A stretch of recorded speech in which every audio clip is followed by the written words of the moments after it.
some of you guys might remember Tony here, T7 Tony, from a ride we did. How long ago was that? December 2020. 9 months ago.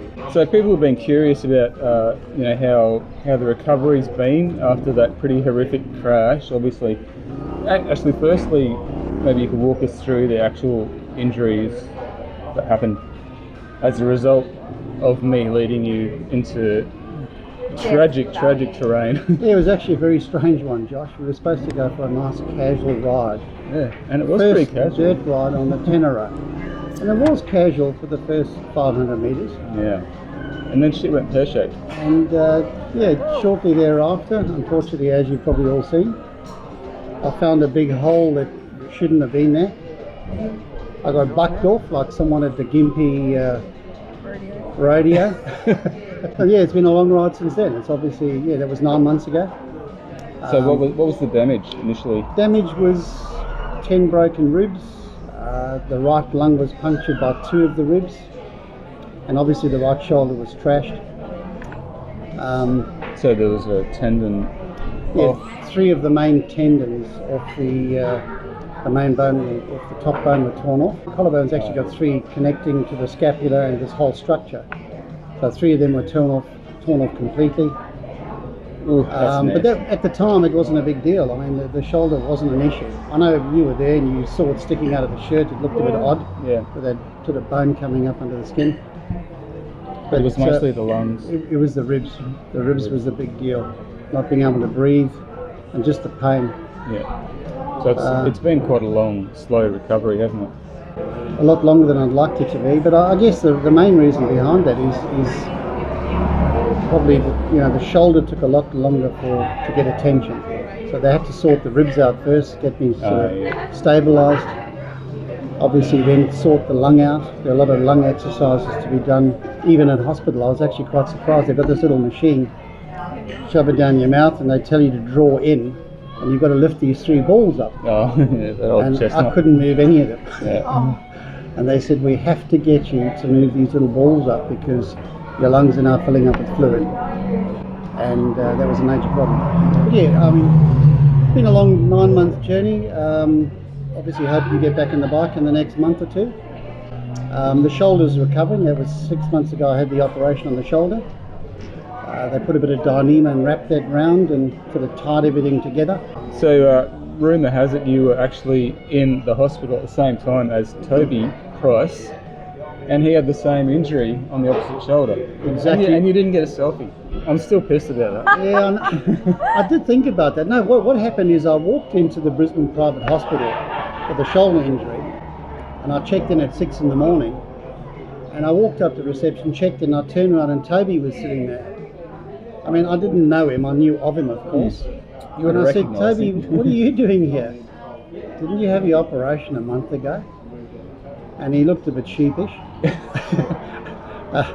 Anyway, I sort of we sat and had a bit of a chat, and then he got taken off to surgery.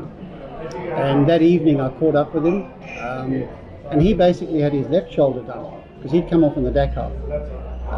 He'd had the shoulder up, but unfortunately it wasn't successful. Something must have moved. He had a plate inserted onto his left collarbone. So yeah, he had his left, I had my right, and you're damn right, I probably should have got a photo.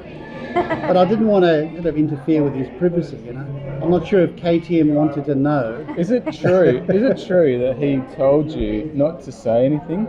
And then the very same day he posted it on Instagram himself. He posted exactly that. He said, "Don't say anything." And then I spoke to you guys the next day, and it was all posted. It was all up on hush. Don't tell anybody. Don't tell anyone, especially not KTM. Yeah. And then he does a mass announcement. The one secret I can tell you is I wander into his room, and he's having hamburgers and chips. Okay. Brisbane Private Hospital. So where did you get that from? He said, I'm here so often, they know me that well. I go to the local burger joint to get me whatever I want. So. Oh wow. Toby's back. So anyway, it's been a long. You haven't been on the bike since. No. 9 months later, he still hasn't ridden, apart from a little road ride you did on the T7 last weekend. Yeah. Is that right? Yeah, that was just a bit of a quick get back on the bike, see what it feels like. Yeah. But yeah, I reckon the next 4 weeks I'll be up in Gympie. We'll go for a casual ride again. We'll do it again. Could be fun. Just stand by. I'm down for that. Yeah, we'll bring that. This should be the good luck charm this time. Yeah. That can carry the nappies and tissues. I'll dial 911. But the one thing I do remember from the accident, even though that was 9 months ago, was I think I'd fallen down. It had taken 5 or 10 minutes to sort of collect myself. I remember you saying to me, "Can we just ride out to just up to the caravan park there?" And I think I looked at you. It was only about 200 going, metres. "Are you fucking nuts?" No, I you can't didn't say breathe. that. You might have been thinking that, but you were like, "Give me a minute. We'll see. We'll see." Yeah, I wasn't myself at that point in time.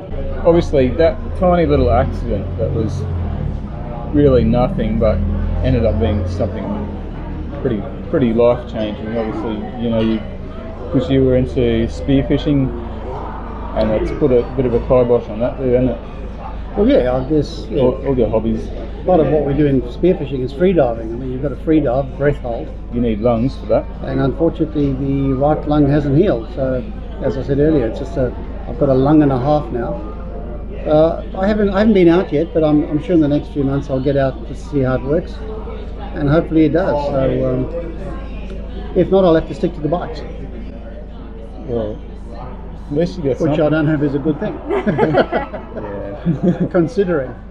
It's good for you know to know, like, people. I guess a lot of people don't really know how serious you know, a seemingly small, like, it wasn't like we were doing 120 k's through the bush. We were doing like 40-50 kilometers an hour, and you know the consequences that it can have on your life is pretty hectic, really. Yeah, but in hindsight, it was the only day in all the years I've ever ridden that I wasn't wearing my armour. And you think that would have helped? A lot of people were speculating about that on the video. I'm not 100% sure what would have helped with the ribs. It may have helped with the shoulder, you know, obviously having that cuff over, taking all the force. But look, it would have helped in some way. But look, it was like 29 degrees at 6 o'clock in the morning. It was a hot When day. I put that armour on and I took it straight off, I went, "There's no ways I'm riding like this today." But look, I think it would have helped, no question. I think you even said to me when I met up with you in the morning that you hadn't slept well and you weren't feeling good about the ride. You nearly pulled the pin because you I were was that tired. close to phoning you again, "Look, let's just pull the pin," but I'd only just, you know, got to know you, and I thought, why would I want to do that? Oh, thanks, mate. Look what happened. Oh shit. But anyway, here's to the next ride. Let's hope it's a nice, relaxing ride. We'll take him on. But I think we're definitely going to have Nat come along, sort of as backup. Yeah, maybe in the D-Max. No, Ready. no. I'll just make sure I have a tow rope. Strap him on the bike and just tow him out. I can just see a 390 towing a 700. My God, Oh yeah. wouldn't that be good? On its side. Skull Got drag the it. crash bars on. You're right. So you haven't been put off riding. Hell no. No. Is keen to get back on. We'll go back and revisit that same track, and what do you reckon? Have a bit of a look Well, I'll at that have hole. decent tyres on it. I'll have my left-hand brake, which is how I like to ride. He likes the auto clutch Recluse. Yeah, no, we'll go back and maybe we'll try and analyse the situation and what happened. That'll be fun. Like one of those episodes Crime of scene 10 seconds. investigators. No, like 10 seconds from disaster. That air crash investigation show. Have Yeah. you been past there since? Yeah, we've been. Is the hole still there? Yeah, it Or was is it last gone now? time. Is it shallow? They do grade it They down. Oh. they I don't think they they've have- concreted it. And I put your name on there. So Tony's hole. Tony was here. All right, we better wrap this up anyway. Cool. All right. Thanks for giving the update there, Tony. It's much appreciated. Looking forward to the next ride. Yeah. People have been wondering how you've been going with it. Actually, the one thing I will say that I haven't mentioned is there was a side effect to the accident. I never touched alcohol for 5 months. You quit the booze. I quit the booze. The body just said, "I just do not feel like alcohol," but thank God it's all come back. Oh, cheers to that, Cheers. mate. Yeah.